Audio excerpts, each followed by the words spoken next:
Ah, ça fait du bien de vous avoir avec nous. Est-ce que vous êtes prêts à voyager? Bienvenue dans Réunionnais du Monde, l'émission en partenariat avec Réunionnais du Monde, le site. Bonsoir et bienvenue. Allez, je vous emmène à Bali, situé à environ 6300 km de La Réunion, à Canggu, plus exactement, à la rencontre d'Alan. Alors Bali nous disait il y a quelque temps qu'il y avait 4 millions d'habitants, que c'est pas beaucoup plus grand que La Réunion, c'est juste impressionnant. Bonsoir Alan, comment ça va? Qui es-tu? D'où viens-tu? Que fais-tu? Quel âge as-tu? Bonsoir Katiana, bonsoir à toutes. Alors, je m'appelle Alan, je suis originaire de La Réunion, de Saint-André exactement. J'ai 31 ans, je suis directeur de croisière et j'habite à Bali, en Indonésie. Ça fait combien de temps que tu habites à Bali? Est-ce que la vie, elle est chère là-bas? Alors, j'habite ici depuis 2021, je suis venu juste après la pandémie. Et non, honnêtement, la vie n'est pas trop chère. Alors là, les loyers ont augmenté, mais la vie est vraiment pas chère du tout. Et on peut se permettre de vivre une belle vie en vivant ici. Ah, ça a l'air, hein, t'es frais. Donc, on a toujours grandi Saint-André. Le petit Alan, ça donnait quoi? Le caractère dominant, c'était quoi? Quand t'étais petit, t'étais comment? Ah, oh, fougueux, j'ai toujours aimé les aventures, j'ai toujours voulu voyager. Et, et oui, bah là, j'étais petit. Et non, je pense que c'est quand on s'est installé en métropole que j'ai compris que je voulais voir le monde, voyager, aller ailleurs. Et puis, bah, ça m'a amené jusqu'ici aujourd'hui. Mais un caractère assez fort, oui. Ok, tu t'es installé en métropole avec toute ta famille. C'était en quelle année? Ah, on s'est installé en France métropolitaine 2005, en 2005. Ah, donc t'es parti il y a un petit bout de temps quand même de La Oui, Réunion. oui. Quels sont, toi qui as eu l'occasion de voyager dans une quarantaine de pays, puisque tu es directeur de croisière, quels sont tes plats favoris? Est-ce que tu es un adepte de l'incontournable rougail saucisse, par exemple? Ah, ouais, rougail saucisse, c'est bon. Mais mon préféré de La Réunion, bon, rougail saucisse, oui. Mais un massalé cabri, tout ça, c'est cette mienne. Mais après, là, dans les plats que j'ai pu voir à travers le monde, oh, je suis pas sûr qu'il y en ait beaucoup qui battent La Réunion. La Réunion reste fort en termes de repas, de gastronomie. Il y a les repas thaï aussi. On va te mettre une succession de repas, tu vas nous dire quelle histoire ça raconte et de quel pays ça vient. Bien, Ok. très bien, super. Ah, ça c'est un bon plat thaïlandais où j'ai pu manger ça cette année. C'est un bœuf basilic et bien pimenté, bien épicé comme ils font là-bas. Et j'étais en vacances à Koh Phi Phi, c'est une petite île à côté de Phuket dans le sud de la Thaïlande. Et de très très belles vacances et de bons repas, franchement fait avec amour en plus. Et très très bon, vraiment je recommande. Ah, du ceviche. Alors, petite anecdote là-dessus, j'ai travaillé en cuisine à l'époque et j'ai travaillé avec des Péruviens. Et ça, c'est une mamie péruvienne qui m'a appris à faire ça. Bon, là, j'étais au restaurant, mais c'est une personne que j'aime beaucoup, avec qui je suis toujours en contact. Et la nourriture péruvienne, c'est l'une des meilleures au monde. C'est pas mal, on continue à voyager. Ici, on est dans quel pays? Ah, ça, c'est le Japon, avec le curry poulet japonais. Les gyoza, c'est des petits raviolis. Bon, la petite noix de coco, c'est en plus, c'est pour le plaisir. Mais j'adore la nourriture japonaise aussi. J'ai pas encore fait le Japon, mais c'est sur ma liste. Et t'adores la noix de coco aussi. Ah oui, ah bah oui, petit sorbet coco avec la mangue près de la plage en Thaïlande, toujours. Ça, c'est un petit plaisir pour le côté dessert. J'ai l'impression de vivre vraiment une vie de rêve. Il y a des inconvénients à vivre cette vie? Ah, bah, d'être seul, des fois de voyager seul, puisque pas tout le monde peut se permettre d'être souvent en vacances. Ou c'est vrai que ça demande aussi des fois un budget. Et donc je me retrouve assez seul à voyager. Après, c'est l'inconvénient, ma foi, mais je ne m'empêche pas de voyager, même si je suis seul. C'est vrai que c'est pas tout le temps évident, mais c'est un plaisir de continuer de voir le monde, bah, voilà, en étant jeune. Quoi qu'il arrive, tu es toujours à la rencontre des gens et tu n'es jamais seul au final, Oui, quoi. Voilà, tu es toujours en train exactement. de partager. Et tu fais beaucoup d'activités aussi. Tu es Oui. sportif? Ah oui, j'adore le sport. Je suis obligé. C'est bien pour garder quand même, voilà, une bonne attitude physique dans la vie de tous les jours. Je pratique bah, du Muay Thai que j'ai commencé en Thaïlande et là je continue à Bali, en habitant à Bali. C'est vraiment un sport que j'ai connu. Bah, bon, les Réunionnais participent beaucoup au Muay Thai, ça on le sait, c'est en Thaïlande, à travers le monde. Mais en Thaïlande, j'ai commencé à Chiang Mai et puis ben, j'ai continué à Bali et je fais d'autres activités sportives aussi. J'aime beaucoup ça. J'aime beaucoup faire du sport. T'aimes faire du sport, t'aimes découvrir, t'aimes le padel? Padel. Oui, Voilà. ah, ça c'est trop bien le paddle, c'est trop bien. Bah, c'est comme le tennis, un petit peu différent, mais c'est très bien et ça permet de faire du cardio. Ça c'est bien aussi, c'est bien, ça fait courir. Et je suis content. C'est un bon sport que j'ai découvert cette année. Oui, oui, parce qu'il y a beaucoup de changements d'appui, c'est beaucoup de fractionnés, on se déplace, bah, comme au tennis, hein, tout simplement. Il y a C'est aussi ça, oui. la plongée, pas le masque tuba, le snorkeling. Ah, meilleure chose au monde, vraiment. Nager avec des tortues comme ça et tout. Ben là, ça c'était sur une petite île en Indonésie. Ah, j'adore faire la plongée, tout ce qui est snorkeling, etc. C'est très bien. Voir la vie sous-marine, c'est un plaisir. Et la randonnée, donc de la mer à la terre, il n'y a qu'un pas, parce que là, tu es très haut. Oui, bah là, je crois que c'est l'un des défis les plus importants que j'ai pu faire en Indonésie. C'est vraiment une montagne qui doit faire entre 2700, je crois, et 3000 mètres. Et c'est un espace particulier puisque c'est un volcan aussi. Et en fait, en bas du cratère, il y a des flammes qui sont bleues. Et c'est unique au monde. Il n'y a que 2 endroits où il y a ça, en Indonésie. Et puis j'ai pu le découvrir en 2021 en installant ici à Bali. Tu portais un masque, pour quelle raison? Oui, parce qu'en fait, il y a beaucoup de sulfure et c'est quand même dangereux.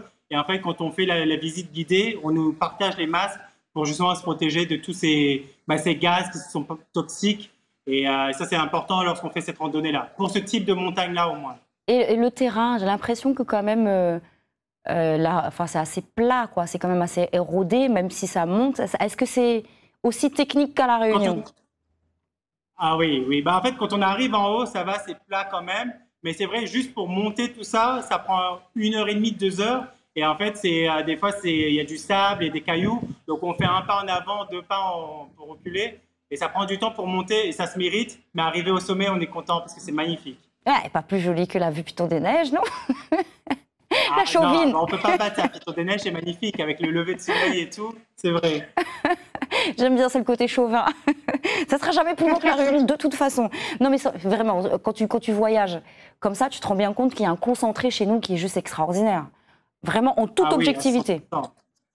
C'est la vérité, parce que chez nous, il y a tout. On a un beau volcan qui est actif quasiment chaque année. On a des belles montagnes, des cascades, des jolies plages, les gens et la nourriture chez nous. Alors tout ça sur une petite île, on est gagnant. Voilà, c'est bien, bien concentré. Même s'il y a de belles cascades à Bali, celle-ci, par exemple, elle se situe dans quelle région? Bah, ça fait penser à La Réunion, on regarde ça comme ça. Franchement, on me dit c'est ici, moi. Ah, c'est C'est joli. Suzanne, là-bas, dans les Ça, hauts. c'est dans le nord. C'est dans le nord de Bali. En fait, là, ça, c'est une cascade seulement, mais il y en a 4 dans le même coin. Et il y a des endroits où on peut sauter des falaises et tout, de 5, 10, 15 mètres. Très, très joli. C'est un de mes endroits préférés, sûrement ma cascade préférée à Bali. C'est pas des paysans, tu vois, quand je regarde ça comme ça, pour moi, c'est pas du tout des paysans parce que ça pourrait Non. totalement être un paysage d'ici. Et c'est ça qui est génial, Ah oui, à 100%. alors que tu C'est es vrai, ailleurs. c'est vrai. Les couchers de soleil, ça donne quoi? Tu nous as parlé de Dubaï et du plus beau coucher de soleil que tu as vu de ta vie dans le désert. Coucher de soleil à Bali, Oui. ça donne quoi? Ah, ils sont magnifiques aussi. Ah bah oui, là ici, en fait ici, les gens après le travail, ils vont en termes généraux tous à la plage pour profiter justement du coucher de soleil. Et ça donne des moments comme ça entre amis ou avec ses proches. Et c'est vraiment un endroit pour profiter puisqu'on est près de la plage, surtout là où j'habite. Et ça, c'est vraiment agréable en fin de journée pour se reposer, se détendre aussi. On parle de plage, j'ai juste envie de faire un tout petit tour en Thaïlande, à Koh Phi Phi, parce que la plage, elle est juste dingue et ça méritait vraiment un petit focus dessus. C'est extraordinaire. Mais T'as c'est vu ça vrai de tes yeux, toi? C'est vrai qu'effectivement, à Koh Phi Phi, à une petite île à côté de Phuket, dans le sud, il y a de très belles îles et des très beaux couchers de soleil aussi en Thaïlande. Et ça, c'est magnifique. Et j'adore la Thaïlande et je prévois d'y retourner bientôt. Franchement, les plages sont magnifiques, vraiment, à rêver. Arrivé. Alors, donc là, c'est ça, hein, c'est Koh Phi Phi, ça. Hein. Ouais, c'est ça, c'est la plage de Koh Phi Phi. On pourrait même croire que c'est la Polynésie française. C'est tellement magnifique, vraiment. Eh ben, dis donc, quelle chance. En plus, c'est tourné vers la mer aussi. On revient à Bali. Oui. Donc, on a vu les cascades du Nord. Qu'est-ce qu'il y a à découvrir dans le Sud?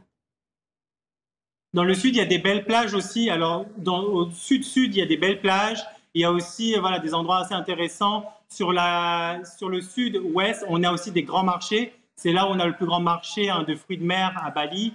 Et ça, c'est intéressant aussi. C'est sympa. Comme au marché forain à La Réunion, je vais faire mes courses là-bas. C'est assez sympa. Mais le sud, c'est très sympa pour les plages, pour faire le surf. Et les meilleurs couchers de soleil sont dans le sud aussi. Les meilleurs couchers de soleil sont dans le sud. Alors là, on découvre cette photo qui est juste magnifique. On se baigne là ou pas? C'est ça. Ben là, c'est dans le sud, c'est à Uluwatu. C'est une petite ville qui s'appelle Uluwatu. Et là, on peut le voir, on a des belles vagues, on voit les récifs. Et c'est là où les gens vont pour soit le coucher de soleil, soit pour faire du surf. Et on peut même faire du parapente sur le bord des falaises là-bas à Uluwatu. Magnifique. On va maintenant dans l'est de Bali. Si on était à La Réunion, on aurait dit Saint-André ou de quartier. 87 440 représente. Et dans l'est de Bali, c'est pas comme l'est de La Réunion. Il y a énormément de cocotiers. Il y a des petits bungalows. Oui. On est dans une résidence, on est dans un hôtel, on est où? Bah là, c'était dans un resort en vacances sur l'est de Bali, dans une ville qui s'appelle Chandidasa. Effectivement, là, c'est bien, c'est encore vraiment très nature, rempli de cocotiers. Il y a encore des rizières. Et vraiment, c'est très agréable. Les gens sont très gentils aussi. Et c'est la nature, c'est vraiment des espaces verts. Et ça, c'est un truc que j'ai apprécié dans l'est de Bali. On a vu tout ce qui est positif à Bali, les cascades, les paysages, tu disais les gens. Maintenant, ce qui est un peu moins drôle, ce sont les embouteillages. Il y en a beaucoup, beaucoup de gens. Qu'est-ce qui est un peu marquant et qui est un peu pénible? Pour moi, je dirais l'un des points où on pourrait s'améliorer ici à Bali, c'est vraiment l'embouteillage. C'est vraiment très dur parce que dites-vous que même il n'y a pas de trottoir en fait. Donc déjà, être ici piéton, c'est pas possible. Ça serait pas possible de marcher tranquillement sans avoir des motos, parce qu'on conduit beaucoup à moto ici, et avoir des voitures tout le temps. Même là, en général, pour faire 1 ou 2 kilomètres, ça prendrait un bon 20-30 minutes minimum. Ah ouais, l'embouteillage moto, carrément, banal et le veulent au-dessus, maman, elle veut dire attrape le basket, oui, non, marche, ici, oui. bec à patte. C'est ça que ça veut dire. Oui, en Asie, c'est comme ça. Oui. Est-ce que tu as un message à adresser à ta famille restée à La Réunion, ou même à tes amis ou aux Réunionnais qui regardent cette émission, qui sont nombreux? Pour ma famille, évidemment, ils me manquent tous, puisque ça fait des années maintenant que je ne les ai pas vus. On est quand même en contact via les réseaux sociaux. Mais je suis content, puisque je suis quand même en contact avec des Réunionnais. Je rencontre des Réunionnais quand je voyage.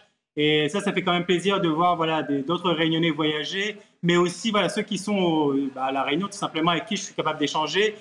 Surtout que là, récemment, j'ai eu un article qui est sorti où j'ai pu parler de mon parcours en tant que directeur de croisière. Ça fait quand même plaisir d'avoir du soutien de la part des Réunionnais. Et ça, c'est vraiment important. Voilà, on reste un peuple solidaire. Merci beaucoup, Alan. Et je te souhaite, écoute, bon vent, comme on dit. Et puis, écoute, si tu as une nouvelle actu, voilà, tu nous appelles et on se fera un plaisir de t'accompagner. Merci beaucoup. Non, c'est moi. Merci beaucoup, Katina. Merci à tous. Bonsoir. Bonsoir, merci à toi. Et oui, nous, on pense à vous, on pense à toutes ces personnes qui sont dans des situations de handicap et qui ne peuvent pas voyager, à toutes ces personnes qui ne peuvent tout simplement pas voyager parce qu'elles sont toutes seules ou qui n'ont pas les moyens. Voilà, sur la première avec Réunionnais du Monde, c'est ça qu'on vous offre. Belle soirée. Ciao.